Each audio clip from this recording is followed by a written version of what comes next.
오늘 성교의 원래로 모여서 예배를 드립니다. 제가 예배 드릴 때도 말씀드렸다시피 오늘 혹시나 또 저희 교회 처음 방문하신 분, 또 성교에 아직 소속이 안 되신 분, 또 성교회로 자리 앉기 불편하신 분들은 편하게 마음대로 앉으시면 됩니다. 다 우리가 내년에는 좀 더 여러분들 불편하지 않게, 어색하지 않게 성교회를 또 잘 운영하도록 하려고 합니다. 이해해 주시기 바랍니다. 자, 우리가 교회 이전하고 난 다음에 맨 먼저 우리가 생각했던 게 아브라함 이야기 한 15개 우리가 주제로 나눠서 살펴봤고요. 그 다음에 교회 이전과 함께 우리 인생, 교회 생활을 다시 해보자는 의미에서 리세팅, 어떻게 우리가 인생을 다시 세팅할까, 그거 한 10가지 주제로 봤고, 또 친구 초청을 위하여서 한 3가지 우리 본문을 택해서 살펴봤습니다. 이제 오늘은 우리가 코로나에서 신앙생활을 했던 때 계속해서 누가복음 1장 1절부터 계속해서 살펴봤던 것, 그 누가복음 시리즈를 계속해서 이어서 말씀을 나누도록 하려고 합니다. 누가복음 1장 1절에서 우리가 누가복음을 살펴봤으니까 누가복음 끝날까지 칼을 한번 뺐으니까 끝날까지 우리 누가복음 끝까지 한번 우리가 살펴보고 끝내야 될 것 아닙니까? 그래서 계속해서 오늘은 누가복음 시리즈 계속해서 이제 나가는데 보니까 99번째입니다. 참 많이도 우리 말씀을 나누었습니다. 어쨌거나 우리 누가복음 끝까지 한번 그때마다 우리가 살펴보고, 물론 중요한 절기나 또 교회 상황에 필요한 말씀이 있으면 그때는 또 누가복음 말고 다른 말씀을 또 함께 나누고자 합니다. 이제 오늘은 다시 돌아온 누가복음 시리즈 99번째, 오늘 본문은 누가복음 17장 27절에서 37절, 그 주제는 하나님 나라, 그리고 또는 예수님께서 다시 오실 때 뭐 이 정도가 됩니다. 자, 오늘 본문을 보면 바리새인들이 예수님에게 이런 질문을 합니다. 하나님 나라가 언제 옵니까? 이렇게 질문을 했습니다. 그 질문을 들었던 예수님의 대답은 이렇습니다. 하나님의 나라가 볼 수 있는 것이 아니다. 볼 수 있게 임하는 것이 아니다. 어떤 사람이 여기 있다 저기 있다 하여도 가지 말라. 하나님의 나라는 너희 안에 있다라고 이렇게 말을 합니다. 이 가끔 성경을 보면요, 특별히 또 고대 문서를 보면은 이 질문하고 답이 좀 앞뒤가 좀 안 맞는 이런 본문들이 나오는 경우가 있습니다. 오늘 본문도 보면 사실 어떻게 보면은 이 질문과 대답이 핀트가 좀 안 맞습니다. 한국말로 하면 좀 동문서답 같습니다. 자, 바리새인들이 궁금했던 건 무엇입니까? 하나님 나라가 언제 오느냐였습니다. 그런데 예수님은 여기에 대한 그 대답을 하려면 언제 온다라고 말을 해줘야 됩니다. 타임 또는 시간을 말해줘야 하는데 예수님은 엉뚱한 대답을 하시는 것 같습니다. 하나님 나라는 볼 수 있게 오는 게 아니다. 아니, 언제 오느냐고 물었는데 볼 수 있게 오는 것이 아니다, 이렇게 대답하면 이게 질문이 잘못됐든지 대답이 잘못됐든지 둘 중에 하나는 잘못된지 아니면 둘 다 잘못됐는지. 그런데 결론적으로 말하자면 우리의 이해 부족이지 질문과 대답에 핀트가 어긋나는 것은 아닙니다. 그럼 무엇에 대한 이해가 부족한가? 질문에 대한 이해가 우리가 부족한 겁니다. 자, 바리새인들이 묻습니다. 하나님 나라가 언제 오느냐? 시간을 물었지만 실제로는 시간, 타이밍을 물은 게 아니고 징조 또는 표시를 물은 거하고 똑같습니다. 자, 예를 들자면 이런 거하고 마찬가지죠. 언제 소나기가 옵니까? 먼저 먹구름이 확 닥치면 오죠. 대부분 그래서 먹구름이 확 닥치면 소나기 오겠다. 아니면 저쪽에 운전해가 가는데 저쪽에 먹구름이 확 있으면 저쪽에 지금 소나기가 오고 있구나. 그러니까 언제 소나기가 옵니까 하면 먹구름을 보면 소나기가 올 것이라는 걸 알 수 있습니다. 그런데 하나님의 나라가 언제 오느냐 물은 것은 언제 올 수 있는 징조가 무엇이냐 또는 표시가 무엇이냐, 그에 대한 질문입니다. 더 쉽게 말하면 바리새인들이 이렇게 물은 거하고 똑같습니다. 하나님 나라가 오는 징조나 표시가 무엇입니까? 이렇게 물었습니다. 그러니까 예수님께서 뭐라고 말합니까? 하나님 나라는 징조나 표시로 볼 수 있게 오는 것이 아니다. 누가 여기 있다 하여도 가지 말고 저기 있다 하여도 가거나 따르지 말라라는 것입니다. 이제 좀 핀트가 맞지요? 이제 핀트가 맞습니다. 그리고 우리의 이해 부족입니다. 자, 바리새인들이 질문합니다. 하나님 나라의 징조나 표시가 무엇입니까? 예수님께서 말씀하십니다. 하나님 나라는 볼 수 있게 징조나 표시가 중요한 게 아니다. 이곳에 있고 저곳에 있다 가지 말라. 하나님 나라는 너희 안에 있다라고 말을 합니다. 자, 이제 예수님의 대답을 한번 보겠습니다. 자, 하나님 나라가 여기 있다 저기 있다 해도 가지 말라라고 말을 합니다. 이것이 가장 전형적인 지난 2000년 동안 하나님 나라에 대한 현혹과 유혹의 속임수였습니다. 많은 사람들이 여기 있다 저기 있다라고 말합니다. 거짓 메시아가 여기 나타나면 여기에 메시아가 있다, 그러면 저기에 메시아가 있다, 이런 식으로 2000년 동안 역사를 이어왔고, 실제로 오늘 바리새인들이 질문한, 바리새인들이 알고 싶었던 그 표시나 징조도 메시아에 대한 질문, 그리고 또는 장소에 대한 질문으로 압축됩니다. 예수님께서 여기 있다 해도 가지 말고 저기 있다 해도 가지 말라고 그랬으니까. 그러니까 바리새인들이 무슨 표시나 징조를 원하는가 예수님께서 알고 계신 것이죠. 그래서 여기 있다 저기 있다 하지 말라고 하면서 두 가지를 경계하고 있습니다. 첫 번째 경계하고 있는 것은 거짓 메시아가 여기 나타났다 저기 나타났다 해도 따르지 말라. 그런 거짓 메시아는 하나님 나라의 징조나 표시가 아니다라는 것입니다. 또 하나는 장소의 문제가 될 수 있습니다. 왜? 유대인들은 전통적으로 하나님 나라가 어디에서 이루어질 거라고 생각했습니까? 예루살렘이라고 이루어질 거라서. 이 땅에 하나님 나라고 하면 예루살렘이라고 예루살렘, 거기가 하나님 나라가 이루어지는 우리말로 본부 중심 장소라고 말을 하죠. 그래서 성지순례를 가면 지금도 예루살렘 성전 동쪽에 그 문이 닫혀져 있습니다. 그래서 유대인들한테 물으면 이 문이 언제 열리냐 그러면 언제라고 말합니까? 성경에서 말한 메시아가 올 때 이 문을 통해서 온다, 이 문이 열릴 것이라고 말을 하고 있는 것입니다.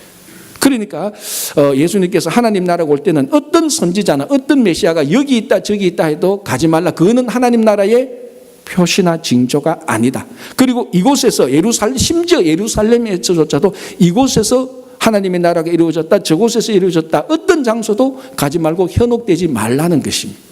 다 가짜라는 것입니다.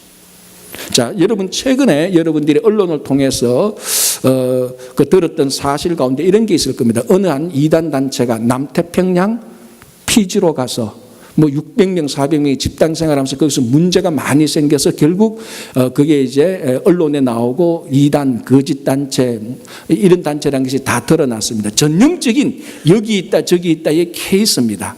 하나님 나라가 남태평양 피지에 있다고 해서 사람들 몇백 명을 데리고 간 겁니다. 정말 그 사람들이 오늘 이 본문만 알았다라 할지라도 그게 예수님께서 경계했던 거짓 하나님의 나라라는 것을 분명히 알았을 것입니다. 이런 일들이 우리 주변 삶 속에 사실은 허다하게 일어납니다. 그래서 예수님께서 하나님 나라의 표시는 너희들 눈에 보이는 어떤 선지자나 메시아가 아니고 어떤 장소가 아니다라고 경계를 하는 것입니다. 그러면은 하나님께서 말씀하시는 하나님 나라의 표시나 징조는 무엇입니까? 이것도 아니고 저것도 아니라고 했으면 하나님 나라의 표시나 징조를 보여주어야 될 것 아닙니까? 그래서 오늘 예수님께서 뭐라고 말씀하십니까? 하나님 나라는 이미 너희 안에 있다라고 말을 합니다. 그래서 어떤 주석가들이 이 너희를 한 사람 한 사람 너희라고 말을 할 수도 있고, 아니면 너희 가운데서 이렇게 복수로 너희들 가운데, 이 공동체 가운데 하나님의 나라가 있다, 또는 한 사람 한 사람 안에 하나님의 나라가 있다, 이렇게 해석을 합니다. 그러니까 한 사람 안에 하나님의 나라가 있다든지 여러 사람들이 모인 공동체 안에 하나님의 나라가 이루어진다든지 이런 논쟁은 있을 수 있지만, 오늘 본문을 자세히 보면은 너희 가운데서 또는 너희 안에 또는 너희들 가운데서 하나님의 나라가 이루어질 거다, 이게 사실은 핵심이 아닙니다. 무엇이 핵심입니까? 예수님 자신이 핵심입니다. 예수님이 너희 안에 있으면 하나님의 나라가 이루어지는 것입니다. 예수님이 너희들 가운데 함께 하시면 하나님의 나라가 이루어지는 것입니다. 그래서 사실은 오늘 이 질문을 명쾌하게 정리하면 이렇게 됩니다. 바리새인들이 묻습니다. 하나님 나라의 표시나 징조가 무엇입니까? 라고 말합니다. 예수님이 말합니다. 하나님 나라의 징조나 표시는 바로 나다. 내가 너희들과 함께 있다면 여기가 이미 하나님의 나라가 이루어진 것이라는 겁니다. 그러니까 예수님이 어디에 있든지 예수님이 있는 곳이 바로 하나님의 나라가 이루어지는 것이고, 예수님 그 자신이 바로 하나님 나라의 표시요, 예수님 그 자신이 바로 하나님 나라의 징조라는 것입니다. 그래서 예수님께서 그 땅에 이미 와서 그 바리새인들과 함께 있으니까 그 가운데서 하나님의 나라가 이루어지고 있는 것입니다. 그래서 세상 사람들은 하나님 나라를 자꾸 어떤 세상에서 일어난 현상들, 어떤 장소들, 또는 어떤 뛰어난 인물들, 이런 이런 사람들을 보고 그런 징조를 보고 하나님의 나라를 자꾸 추구하고 따라가는데 예수님께서 말씀하십니다. 그런 것들은 싹 다 거짓말이다. 여기 있다 저기 있다 해도 절대로 가지 말라. 하나님 나라는 이미 너희 안에 있다. 왜? 예수님이 너희와 함께 하고 있기 때문에 그렇다는 것이죠. 그래서 하나님의 나라는 우리와 함께 하고 있는 예수님과 함께 한다면 벌써 하나님의 나라는 이루어지고 있는 것입니다. 이게 얼마나 복된 소식입니까? 여러분, 교회가 정말 하나님의 나라입니까? 아닙니까? 하나님의 나라가 될 수도 있고 안 될 수도 있는 것이죠. 교회에 예수님께서 교회가 함께 하시는 예수님과 함께 한다면 그 교회는 하나님의 나라의 표시로서 교회입니다. 그러나 교회라 할지라도 정말 함께하고 있는 예수님과 함께하지 않는다면 그 교회는 그냥 건물, 장소로서의 교회에 불과한 것입니다. 예수님이 함께할 때, 그 함께하는 예수님과 함께할 때에 하나님의 나라가 이루어진다는 것이 얼마나 큰 위로와 큰 은혜인지 모릅니다. 자, 여러분 한번 생각해 보십시오. 세상 나라의 시민이 되거나 백성이 될 때는 반드시 조건과 의무를 행해야 됩니다. 자, 가장 쉽게 미국 시민이 되려면 어떻게 해야 됩니까? 미국 시민권이 있어야 됩니다. 그래야 정식 미국 시민이죠. 그리고 미국 시민이 된다고 해서 또 다 시민 됩니까? 시민으로서 의무를 행해야 되죠. 세금의 의무도 행해야 되고 어떤 나라는 국방의 의무를 행해야 됩니다. 그래서 이 세상에서는 역사 이래로 아무리 위대하고 좋은 나라라 할지라도 그 나라의 시민, 백성이 되는 데는 항상 조건과 의무를 채워야, 그걸 만족해야 그 나라 시민이 되는 겁니다. 그러나 가장 위대했던 하나님의 나라는 그런 조건과 의무가 없습니다. 그냥 함께하는 예수님과 함께하면 가장 위대한 하나님 나라의 백성이 되는 것입니다.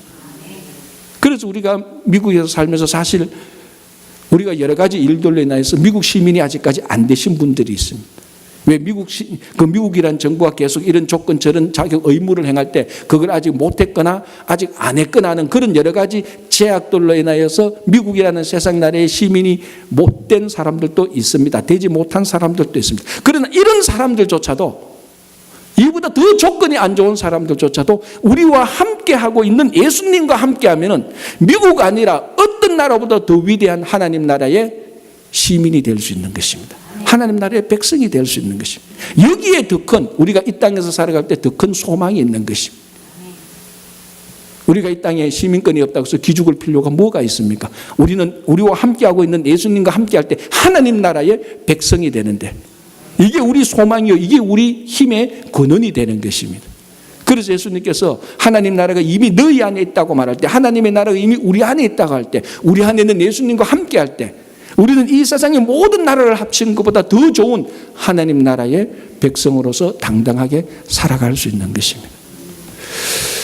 이제 예수님께서 제자들을 불러서 예수님께서 친히 하나님 나라가 올 때, 다른 말로 하면 종말 또는 인자가 올 때, 예수님께서 다시 재림할 때, 사실 이건 넓은 카테고리에서 보면 같은 의미입니다. 종말이 될 때 예수님께서 다시 오시고 그때 또 하나님의 나라가 완성되니까요. 그래서 예수님께서 하나님 나라에 대하여서, 하나님 나라가 올 때에 대하여서 제자들에게 친히 설명을 합니다. 근데 오늘 이제 본문을 보면은 첫 번째 무엇을 설명하는가 하면은 인자가 올 때, 즉 하나님 나라가 이루어질 때는 이런 일들이 일어날 것이라고 말하면서 번개가 비치는 것을 얘기합니다. 번개가 이쪽에서 비친과 같이 저쪽에서 비칠 때에 인자가 올 때다. 자, 오늘 24절에 정확히 이렇게 말합니다. 제가 한번 읽어드릴게요. 번개가 하늘 아래 이쪽에서 번쩍이어 하늘 아래 저쪽같이 비침같이 인자도 자기 날에 그러하리라. 그러니까 간단하게 말하면 번개가 이쪽에서도 비치고 저쪽에서 비치는 바로 그런 때가 예수님께서 다시 오는 때하고 같다라고 말을 합니다. 예수님께서 드신 비유죠. 하나님 나라가 올 때, 인자가 올 때 이런 비유를 든 것입니다. 자, 여기 비유의 첫 번째 메시지가 뭔가 하면 번개는 갑자기 닥치는 겁니다. 갑자기 청천 하늘에, 맑은 하늘에 번개가 쾅 칠 때가 있습니다. 그러니까 예수님께서 오시는, 인자가 다시 오는 것은 예상치 못했던 날에 갑작스럽게 올 수 있으니까 항상 조심하라는 것입니다. 자, 이것은 우리가 성경 공부를 할 때 많이 들었던 말입니다. 그래서 늘 예수님께서 다시 오실 날을 항상 믿음으로 준비하고 있는 것입니다. 준비해야 되는 것이죠. 오늘 우리가 좀 하나 중요하게 생각해 볼 게 예수님께서 드신 번개 비유라는 것입니다.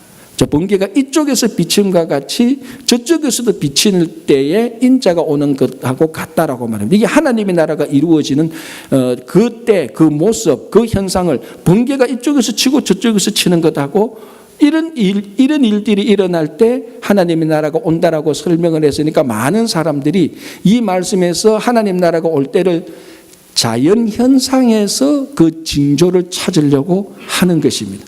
이거는 잘못 이해된 겁니다. 오늘 예수님께서 번개 얘기를 든 것은 자연 현상을 말씀하시고자 비유를 든 게 아닙니다. 그러니까 그래서 이 말씀에서 자연현상, 번개가 이쪽 저쪽 비치면 하나님이 온다 그렇게 생각할 것이 아니고 번개가 이쪽에서 비치고 저쪽에서 비친다. 요거는 마태복음 24장을 보면은 똑같은 상황에서 이렇게 말씀하십니다. 번개가 동쪽에서도 비친 것 같이 번개가 서쪽에서 비칠 때에 하나님의 나라가 온다라는 것입니다. 이스라엘 사람들에게 있어서 동쪽은 앞쪽입니다. 앞쪽. 그리고 앞쪽의 반대 서쪽은 뒤쪽입니다. 여러분 우리 그 레위기 민수기 이렇게 보면은 이스라엘 백성들이 가나안을 향해서 행진할 때 이스라엘 백성들이 진을 치는 그 배치도를 보면 동쪽을 항상 앞쪽에 세워놓고 있습니다. 앞쪽이 동쪽이니까. 그런데 번개가 앞쪽에서 친다, 동쪽에서 친다는 것은 앞쪽은 보이는 쪽입니다. 반대편 뒤쪽은 안 보이는 쪽이죠. 번개가 보이는 쪽에서도 다 치고 심지어는 안 보이는 뒤쪽에서조차도 번개가 다 칩니다. 자, 그러면 이 지구상에 있는 사람들이 그 번개를 봅니까 못 봅니까? 누구든지 다 볼 수 있도록 번개가 치는 겁니다. 다 앞쪽을 보고 있는데 앞쪽에서 번개가 치니까 다 보는 거죠. 심지어 혹시나 해서 어떤 사람이 고개를 돌릴 때 해도 뒤쪽에서 번개를 치고 있는 걸 보는 것입니다. 그러니까 여기에 담겨져 있는 비유의 의미는 하나님 나라는 번개가 온 천지에 쳐서 모든 사람들이 아는 것처럼 그렇게 하나님의 나라가 온다는 겁니다. 이 자연현상하고 상관없습니다. 많은 사람들이 번개가 칠 때 야 하나님 나라가 오는갑다. 그거하고 이 말씀하고는 매칭시키는 게 아닙니다. 이 말씀의 핵심은 하나님 나라는 특별한 몇 사람들에게만 알 수 있도록 오는 게 아니고 특정 세력한테 하나님께서 알도록 오는 게 아니고 특정한 지역에 있는 사람들한테 하나님의 나라가 오는 것을 알리려는 게 아니고 모든 사람들이 알 수 있도록 하나님의 나라가 온다는 겁니다. 그 예수님께서도 사도행전에서 직접 말씀하셨죠. 내가 모든 사람들이 보는 가운데 구름 가운데 온다고 하고 말씀하시고 사도 바울이 썼던 편지 가운데서도 하나님 나라는 비밀스럽게 몰래 오는 것이 아니다라는 것입니다. 하나님 나라는 비밀 단체가 아닙니다. 그래서 하나님 나라는 모든 사람들이 보는 가운데 공공성을 가지고 개방성을 가지고 온 인류에게 다가오는 것입니다. 이게 중요한 겁니다. 왜? 여기 있다 저기 있다 하는 특징이 뭡니까? 비밀성이죠. 폐쇄성이죠. 하나님의 나라가 여기만 있다. 너희들 다 여기 와야 하나님 나라를 만날 수 있다. 아닙니다. 하나님 나라는 온 천지에 다 알 수 있도록 공적으로 열어놓고 다 오는 것입니다. 그래서 쉽게 말하면 하나님 나라는 비밀단체가 아니듯이 폐쇄적인 것도 아니고 특별한 사람에게 특별한 사람을 선호해서 그 사람에게만 다가가는 게 아닙니다. 누구에게나 하나님의 나라는 열려있고 누구나 다 볼 수 있도록 하나님 나라가 온다는 것입니다. 이게 왜 중요한가? 이게 하나님 나라의 전조, 하나님 나라의 모형인 교회의 특성을 말해주는 것입니다. 하나님 나라의 특성이 열려있고 모든 사람들이 볼 수 있도록 열려있고 그러니까 개방성과 동시에 공공성이 있다는 것입니다. 교회가 그렇다는 것입니다. 지금 한국 교회에 많은 문제들이 있다는 것은 저보다 여러분들이 더 잘 압니다. 그래서 한국 교회가 어떻게 다시 회복할 것인가, 다시 교회가 교회되게 할 것인가, 이거에 대해서 많은 사람들이 고민하고 기도하고 합니다. 그래서 최근에 한국 교회에서 교회에 대한 굉장히 중요한 이슈 가운데 하나가 무엇인가 하면 교회의 공공성입니다. 실제로 많은 사람들이 교회가 왜 이렇게 문제가 생겼을까? 교회가 왜 이래 세상에 지탄이 되었을까? 많이 연구해보고 그 가장 중요한 몇 가지 원인들을 조사해보니까 그 중에 하나가 지금까지 한국 교회가 공공성, 교회의 공공성을 너무 무시했다는 것입니다.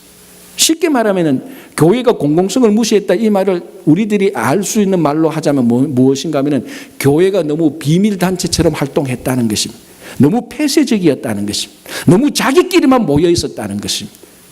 결국 이것이 교회의 언더라인에 10년, 20년, 30년, 40년 되니까 문제가 터지는데 이걸 빨리, 이 치유를 빨리 하기 위해서 교회가 가지고 있는 본질적인 목적, 본질적인 성격, 하나님 나라의 그 성격인 열려있는 그리고 공공성을 빨리 회복해야 지금 교회가 회복할 수 있다는 것이 한국교회에서 중요하게 다루는 이슈입니다.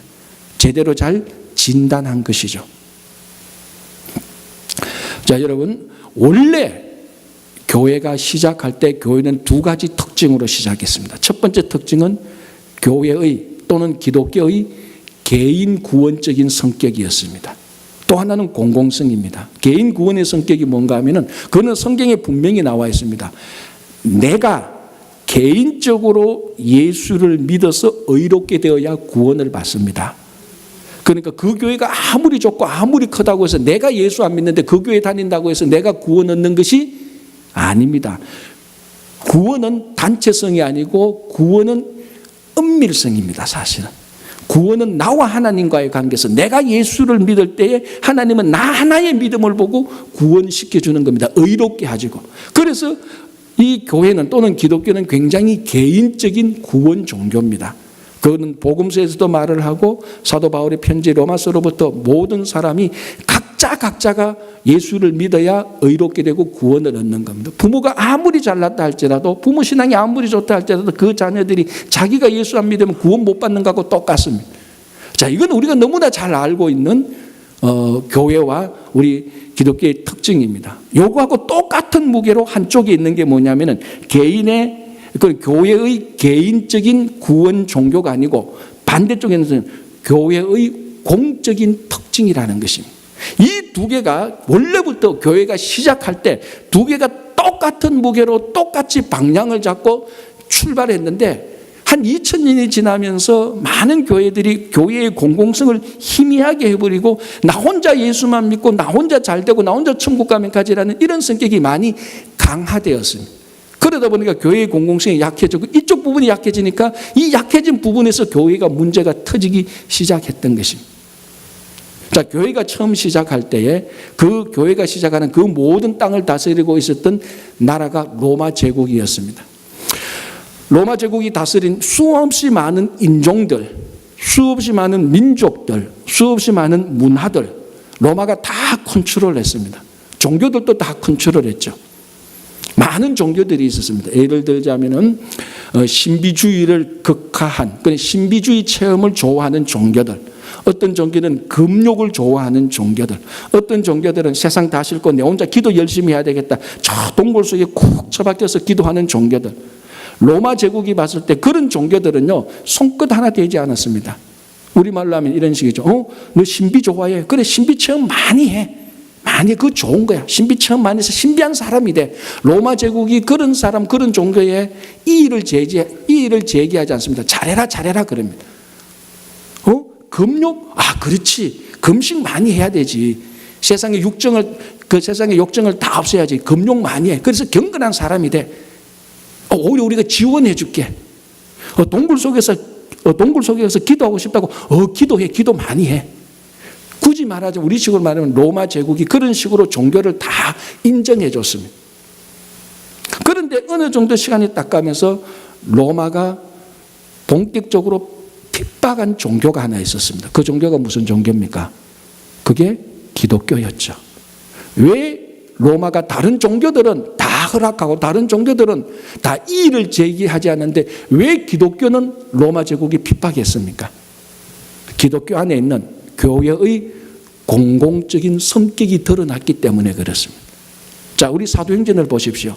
사도들이 복음을 전하는데 그 복음을 들었던 사람들이 동굴 속에 들어가서 기도했습니까? 그 복음을 들어가, 물론 기도도 하고 다 하죠.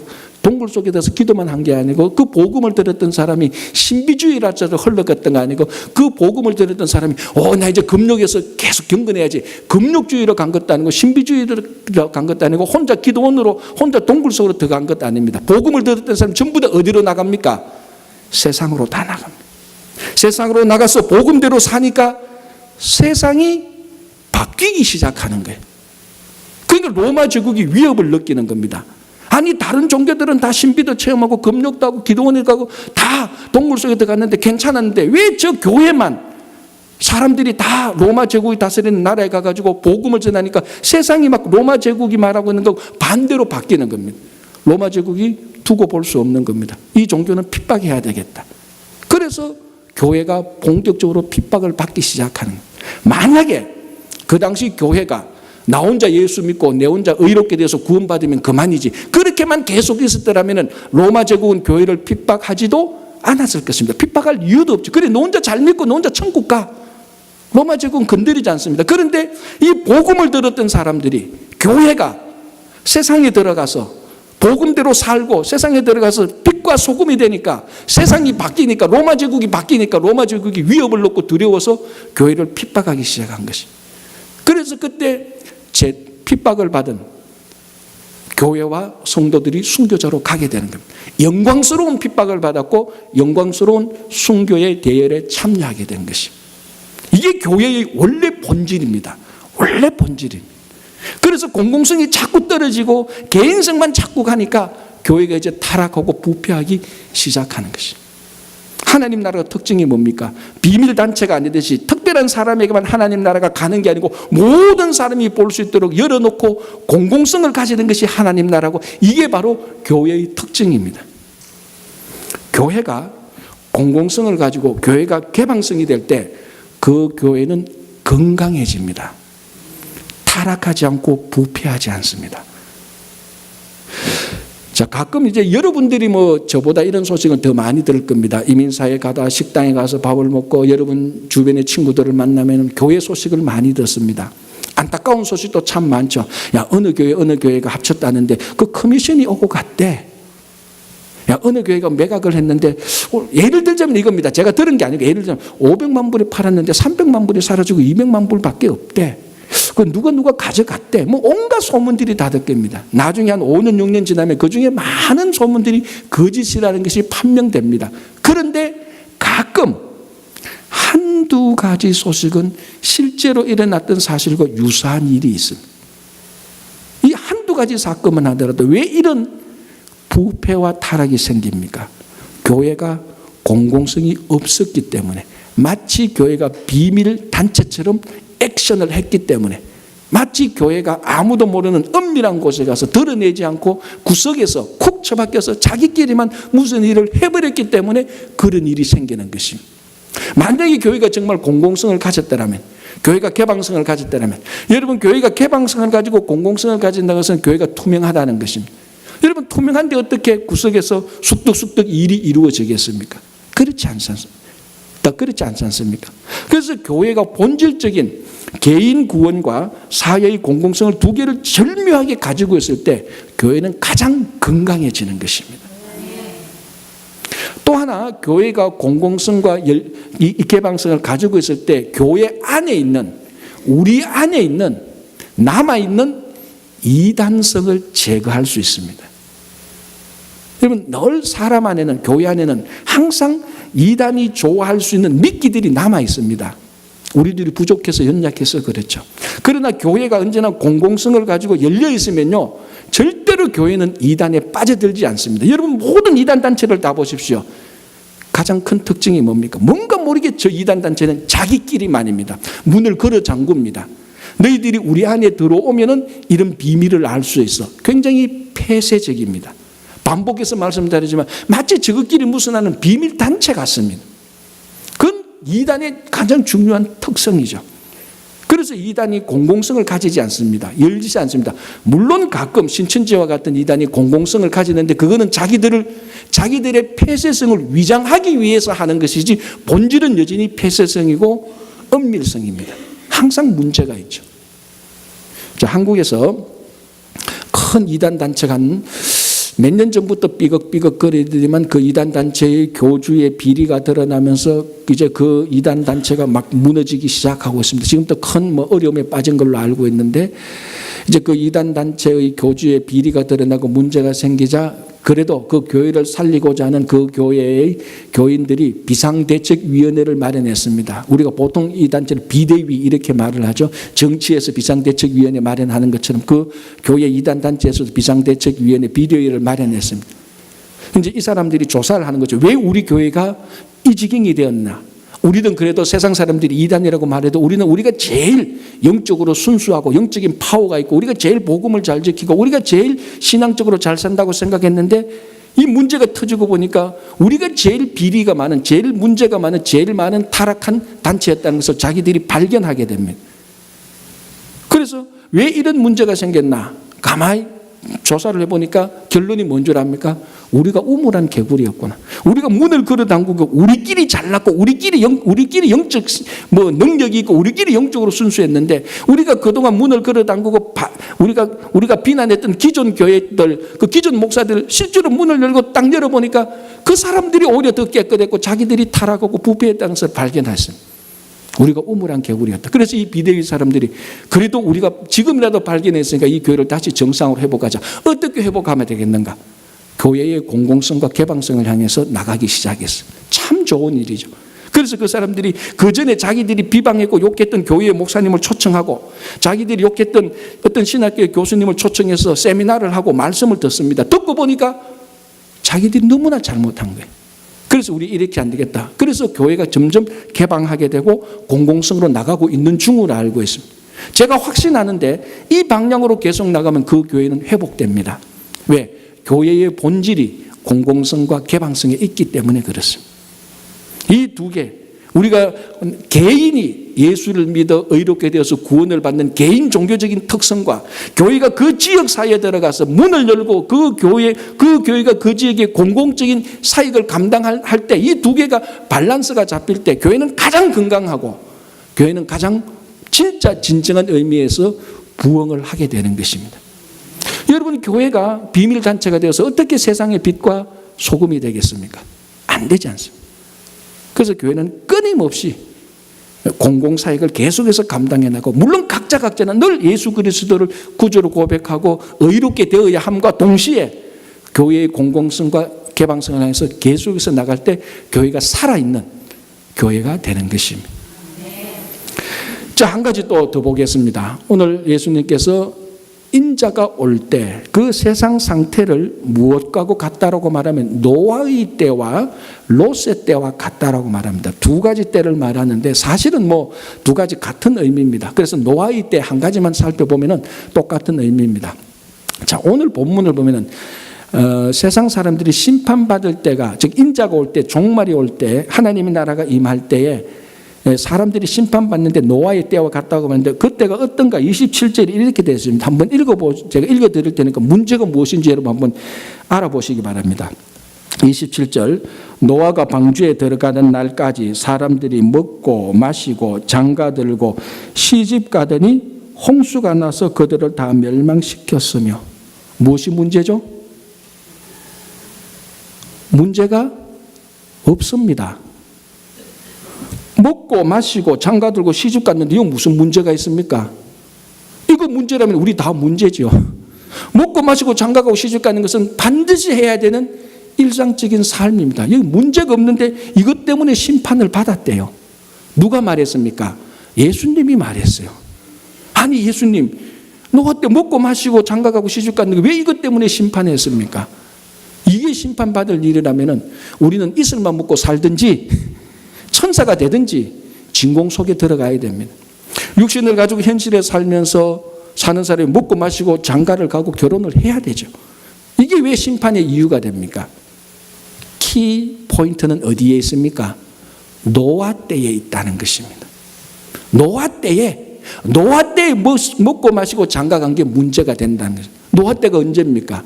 노아 때는 인간들이 생각하는 모든 것은 죄밖에 없습니다. 뭘 해도 죄입니다. 먹어도 죄고 마셔도 죄고 결혼해도 다 죄입니다. 그게 일상적인 삶을 영위하기 위한 의식주의 생활이 아니고 죄를 저지르기 위한 의식주입니다. 다시 말하자면 이거하고 똑같죠. 자기들의 관심은 어떻게 하면 더 잘 먹을까? 어떻게 하면 더 잘 마실까? 어떻게 하면 더 잘 출세할까? 어떻게 하면 더 성공할까? 어떻게 하면 권력을 더 가질까? 어떻게 하면 명예를 더 가질까? 어떻게 하면 더 물질을 가질까? 전부 다 관심이 세상적인 것밖에 그것밖에 하나도 없습니다. 나머지는 다 무관심입니다. 그러니까 하나님은 완전 무시. 우리 젊은이들만 하나님 완전 무시해버린 거예요. 이게 노아 때에 그랬다는 성경을 보면은. 그래서 먹고 마시고 결혼하는 것이 문제가 아니고 노아 때에 이렇게 한 것이 문제가 되는 것입니다. 왜? 노아 때는 먹고 마시고 일상적인 생활하는 게 거기에 몰입해버렸습니다. 탐닉해버렸습니다. 중독되었습니다. 여러분 중독자들을 보면 자기가 중독된 것 외에는 아무런 관심 없습니다. 알코올 중독자는 알코올밖에 생각하지 않습니다. 뭘 봐도 사람을 만나도 이 사람이 내한테 술 사줄 사람인가 안 사줄 사람 그걸 생각합니다. 왜? 알코올 중독자니까. 모든 것이 알코올로만 다 보이는 겁니다. 모든 세상을 알코올로만 해석하는 거죠.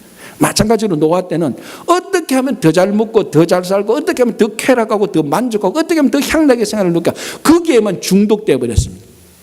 하나님은 일체 관심 없는 사람. 하나님을 완전히 무시했어요. 그래서 이 사람들이 심판받을 상황이라는 것입니다. 자, 창세기를 보면요. 에녹이 있고 에녹은 완전한 의인이었고 이 땅에서 죽지 않고 성천한 사람입니다. 에녹이 있고 에녹의 아들이 머두셀라입니다. 969살까지 살았죠. 머두셀라의 아들이 라멕이고 라멕의 아들이 노아입니다. 그러니까 에녹과 노아는 정조 할아버지 이 관계죠. 그런데 유다서를 보면은 성경에 유다서가 있지요. 여러분 유다서 하니까 눈이 땡그래요. 성경 유다서를 보면은 14절 15절에 에녹이 그 시대 사람들을 향하여서 하나님의 경고를 보냈다는 말씀이 나옵니다. 그러니까 에녹이 살 때 이렇게 해서는 너희들 다 심판받을 것이다. 하나님의 경고를 에녹이 계속해서 보냈습니다. 그 이야기를 누가 듣습니까? 머두셀라가 듣습니다. 아들이니까. 그리고 그 시대 사람들인데 족보하고 연도를 계산해 보면 머두셀라가 살았던 시절하고 노아가 살았던 시절이 겹칩니다. 에녹과 노아는 겹치지 않아요. 그러니까 노아가 태어날 때 에녹은 이 세상에 없었는데 누가 있었는가? 머두셀라는 살고 있었습니다. 머두셀라가 누군가 하면은 자기 아버지 에녹이 이 세상이 이렇게 돼서는 안 된다라고 경고의 메시지를 들었던 사람입니다. 머두셀라만 살았습니까? 머두셀라와 같은 연배의 사람들이 살고 있었습니다. 노아 시대. 하나님의 경고를 계속해서 들었습니다. 그런데 끄떡 안 합니다. 왜? 자기들의 관심은 어떻게 하면 더 잘 살고 더 잘 놀고 더 잘 즐길 것인가 그거밖에 없어요. 노아가 노아 나이 480살 때 하나님한테 메시지를 듣습니다. 홍수가 날 것이니까 120년 동안 방주를 만들어. 그래서 노아가 120년 동안 방주를 만들면서 너희들 이렇게 살면 심판받는다. 120년 동안 전도했는데 한 명도 전도 못했어요. 120년 동안. 이러면 경고받는다. 자, 우리가 방주 짓잖아 보라고. 다 짓고 나면 심판받는다. 아무도 듣지 않습니다. 왜? 어떻게 하면 더 잘 살고 더 잘 먹고 더 잘 즐긴 것에 중독되어 버렸기 때문에 그랬어요.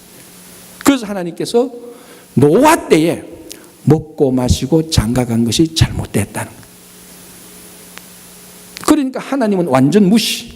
하나님은 일체 생각은 하나님이 옆에서 계속해서 에녹을 통해서 말하고 에녹의 메시지를 들을 때 머두셀라와 그 사람들이 계속해서 말하고 노아가 120년 동안 계속해서 말했는데 한마디도 귀에 안 들어옵니다. 왜? 먹고 살고 즐기는 것에 중독됐기 때문에.